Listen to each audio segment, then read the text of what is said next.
हैं। ठीक है ऋषभ, बने रहे हमारे साथ। इसी बीच मुख्तार की मौत पर बांदा जेल प्रशासन का बयान आया है। 3 साल में 84 बार डॉक्टर से कंसल्ट किया उसने। बांदा जेल में रहते हुए 84 बार डॉक्टर से कंसल्ट किया। लंबे वक्त से बीमार था मुख्तार अंसारी और 84 बार डॉक्टरों से चेकअप भी उसे करवाना पड़ा है।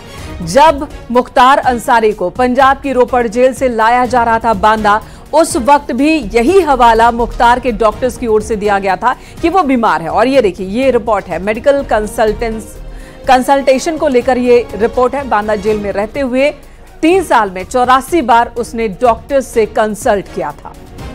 ये तस्वीरें भी हम आपको दिखा रहे हैं। जेल प्रशासन की तरफ से बयान जारी किया गया है, लिखित बयान है, जिसमें इस बात का जिक्र है कि बीते 3 बरस में 84 बार ऐसा हुआ जबकि उसने चिकित्सकीय सुविधा ली, डॉक्टर से उसने संपर्क साधा। तो कम से कम परिवार की तरफ से ये जो आरोप लगाया जा रहा है कि उसको उचित उपचार नहीं मिल पाया, इसके चलते उसकी तबीयत बिगड़ती चली गई, उसका एक प्रकार से खंडन है जेल प्रशासन की तरफ से कि ऐसा नहीं है। 3 साल में 84 बार ऐसा हुआ जब डॉक्टर से उसने संपर्क किया और बीमारी से संबंधित उसने डॉक्टर से बातचीत की और उसका ट्रीटमेंट प्रॉपर वहां पर चल रहा था। इस बात का जिक्र इसमें किया गया है। 2021 से लेकर 2024 के बीच में कुल मिलाकर 3 साल में 84 बार ऐसे मौके आए जब मुख्तार ने अपने डॉक्टर से संपर्क किया और उसने बताया कि उसको क्या दिक्कत, क्या परेशानी है और उसके आधार पर उसका ट्रीटमेंट हुआ। तो बार बार जो परिवार की तरफ से आरोप लगाया जा रहा है, मुख्तार के बेटे की तरफ से कहा जा रहा है कि उनके पिता की तबीयत खराब चल रही थी, उनको बेहतर चिकित्सकीय उपचार मिल नहीं पाया, इसके चलते उनकी जान गई है। तो उन आरोपों का एक प्रकार से खंडन किया गया है, उसका जवाब दिया गया जेल प्रशासन की तरफ से इसके जरिए ये बताते हुए कि ऐसा बिल्कुल भी नहीं है। 3 साल में 84 दफा ऐसा हुआ जबकि डॉक्टर से उसने कंसल्ट किया है। ऋषभ हमारे साथ बने हुए हैं। ऋषभ, डॉक्टर्स की ओर से और मेडिकल बांदा के मेडिकल कॉलेज की तरफ से जो रिपोर्ट रखी गई है, इसका यही मतलब है ना कि जो सवाल उठाए जा रहे हैं कि मुख्तार अंसारी की ट्रीटमेंट नहीं हो रही थी, इलाज नहीं मिल रहा था जेल के अंदर, अनदेखी हो रही थी उन्हें जो परेशानी थी उन सब की, तो उसी का जवाब है ये।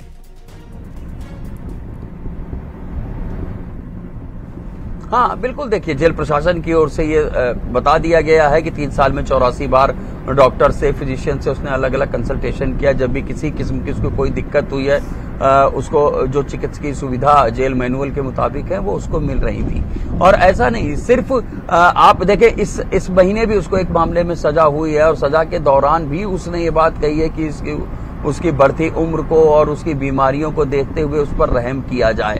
तो अब 8 मामलों में उसको सजा हो चुकी है और जब भी उसको सजा होनी होती है कोर्ट के सामने, मुख्तार अंसारी ने खुद और अपने वकीलों के जरिए ये बात हमेशा कही है कि उसकी बढ़ती उम्र का ख्याल रखा जाए, उसको सेहत का ख्याल रखा जाए, उसकी बीमारियों का ख्याल रखा जाए और उसको कम से कम सजा दी जाए।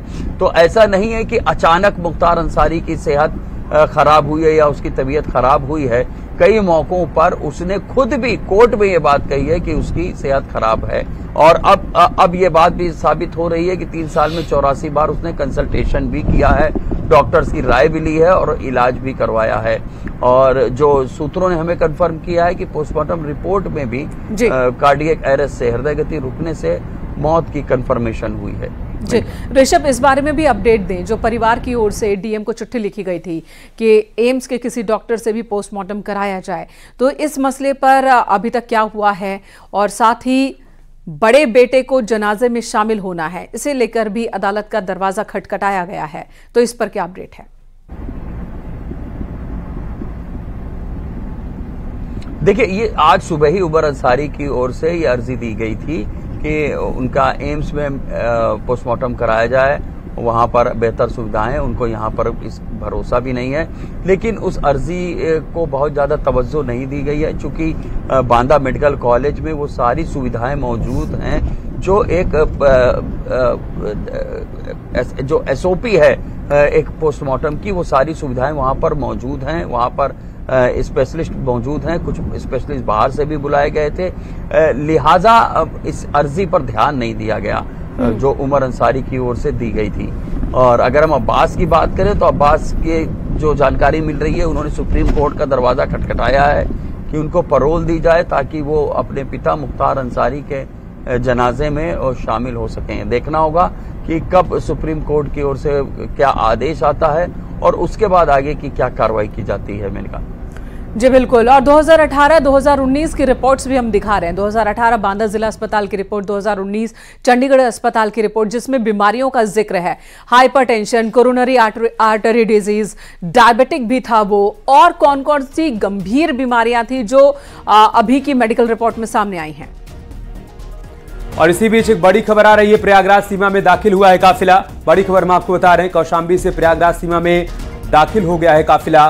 वो शव वाहन अब कौशांबी से प्रयागराज में दाखिल हो चुका है और बताया जा रहा है कि रात 12 बजे तक शव गाजीपुर पहुंच जाएगा। कल सुबह 10 बजे सुपुर्द खाक किया जाएगा मुख्तार अंसारी को।